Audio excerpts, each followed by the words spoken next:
Oi pessoal, tudo bem? Professor Júnior aqui mais uma vez para nossas aulas de biologia.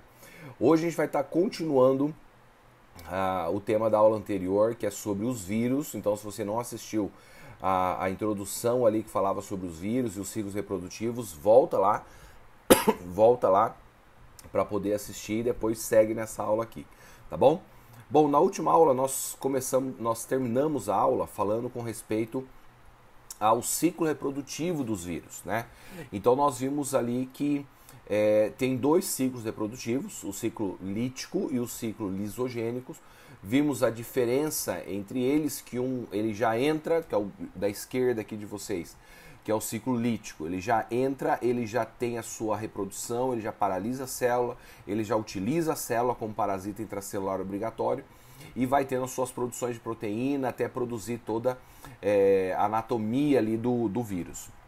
Já o ciclo lisogênico, ele é um ciclo do qual o material genético entra, o material genético é inserido no material genético celular e aí, consequentemente, você vai tendo a multiplicação da célula com esse novo material genético, o material genético viral. Até que chega um momento que essa célula paralisa e começa a haver a produção das proteínas e, consequentemente, os vírus. Bom, em todos os seres vivos, nós sabemos que o material genético dos seres vivos é o DNA. Já o vírus, ele pode ter dois. Ele pode ter o material genético DNA ou material genético RNA. Então ele pode ter um desses dois. No caso do material genético de RNA, ele pode ter tanto uma fita dupla como também uma fita simples. E nos seres vivos de uma forma geral, principalmente no estudo dos seres humanos, a gente vê ali na síntese de proteína que o RNA é uma fita simples. E ele precisa se aderir ao material genético DNA para poder ter a sua transcrição. Então, isso já é uma diferença bem grande que você consegue ver com relação a esse código genético. Porque aquele que tem DNA, ele vai ter as bases adenina, ligando-se com timina, citosina com guanina. E o DNA, ele já vem pronto, com os seus ácidos nucleicos já prontos. Então ele consegue fazer a produção de proteína sem depender tanto da célula hospedeira. Então, por isso que você acaba tendo ali uma reprodução mais rápida. Já os vírus que têm RNA, eles têm ali as suas estruturas para produção, né? Só que o que acontece? Ele tem a dependência maior ele tem uma dependência maior da célula para ele poder fazer a sua transcrição. Por quê? Porque ele vai simplesmente utilizar o DNA, ao invés dele usar o DNA para fazer a sua transcrição, ele transcreve o DNA e o DNA novamente o RNA. Então você acaba tendo o quê? Por que ele chama de retrovírus? Porque ele faz um processo inverso da transcrição para fazer a produção de suas proteínas virais. Então ele necessita do núcleo celular, ele necessita dos ribossomos celulares para com que ele possa fazer a sua reprodução, certo? Então,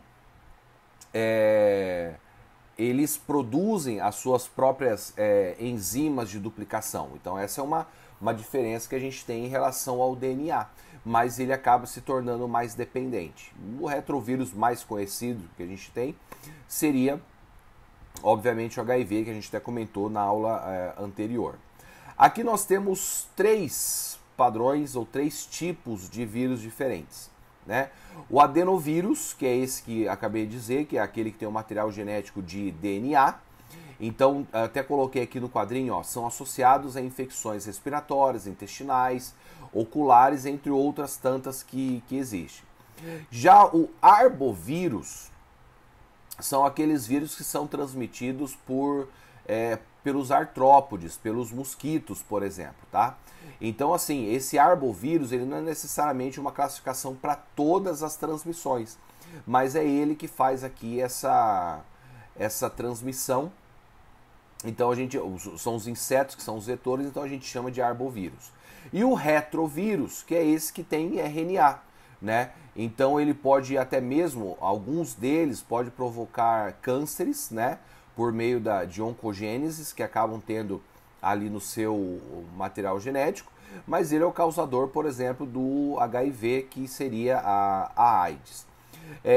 Quando a gente fala sobre vírus, vale lembrar sobre as principais viroses ou as viroses mais comuns. Bom, é interessante que em alguns momentos que a gente vai ao médico, a gente é diagnosticado apenas como virose. E essa virose simplesmente não identifica qual tipo de vírus que é, né? Então, o interessante de você saber identificar qual vírus que faz você saber qual vacina você tem que tratar ou se há necessidade ou não de vacina. Então, você tem aqui, por exemplo, ó, coloquei algumas delas, a gripe espanhola, que aconteceu entre 1918 e 1919, matando mais de 20 milhões de pessoas. Aí você tem a gripe asiática, a gripe A, que é a H1N1, né? Aí você tem aqui o vírus da AIDS, aí você tem a hepatite A, B e C, aí você tem a dengue, a poliomielite, rubéola, entre outros. Aí eu preparei um quadro para vocês, para poder deixar isso um pouco mais impactante, né? Olha só, a primeira que nós temos aqui aconteceu em 165 a 180, né? Então você tem ali, ó, a praga Antonini, né? Acredito que seja a varíola ou sarampo, foram em torno de 5 milhões de mortos. Então você imaginar, nesse período, quão menos habitantes nós tínhamos no planeta e você ter 5 milhões de mortos. Então, obviamente, é um número extremamente expressivo. A epidemia de varíola japonesa, o principal vírus da varíola, em torno de 1 milhão de pessoas. A praga Justiniano, de 30 a 50 milhões de pessoas. A peste negra, em 1347, em torno de 200 milhões de pessoas. Surto de varíola no mundo, isso aconteceu em 1520 e chegou a aproximadamente 56 milhões de mortos. Aí nós temos a praga de Londres, né, que foi já causada por uma bactéria, né, mas coloquei aqui para você poder ter uma noção dessa cronologia, em torno de 100 mil pessoas. A praga italiana, em torno de 1 milhão. A pandemia de cólera, que também é causada por bactéria, aproximadamente 1 milhão. A terceira praga acontecendo na China e na Índia. E depois aqui a gente já tem, ó, por volta de 1800, nós temos ali a febre amarela, né? Aí você tem, ó, vírus e mosquitos, né? Aproximadamente ali de 100 a 150 mil pessoas só nos Estados Unidos. Aí nós temos a gripe russa, né? Que acredita ser H2N2, de origem aviária. A gripe espanhola, 1918 a 1919. O vírus H1N1 que vinha dos porcos, entre 40 e 50 milhões de mortos. A gripe asiática, também com o vírus H2N2. A gripe de Hong Kong, a HIV e AIDS, por volta foi 1981, quando ele foi descrito, né? Então acredita-se que venha de algum contato relacionado a alguns símios, né? Então, de 25 a 30 milhões aproximadamente. Claro que isso contando até os dias atuais, né? A gripe suína, de 2009 e 2010, que é o vírus H1N1, foram em torno de 200 mil mortos. Eu lembro que nessa época foi muito semelhante para as aulas dos alunos. Eles não usavam máscara, né? Mas eles tinham a utilização do álcool em gel. Foi daí, acho que nessa época, que a gente começou a ver álcool em gel em muitos lugares, assim, para um certo controle, um certo higiene, né? Aí nós temos a SARS, que foi em 2002, 2003, tá? Só deu uma errada ali na cronologia. O Ebola, 2014, 2016, em torno de 11 mil pessoas. O MERS, em 2015, até os dias de hoje, em torno de 850.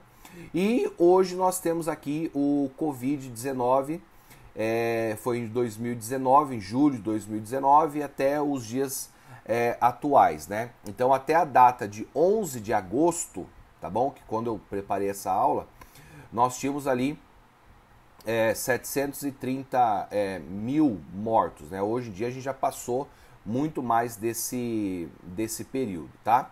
Então, assim, o vírus, como a gente já falou, ele tem esses dois materiais genéticos. Então, obviamente, dependendo do material genético que é o tipo da espécie, se é que eu posso chamar isso de um organismo que ele é acelular, não é consideravelmente um ser vivo.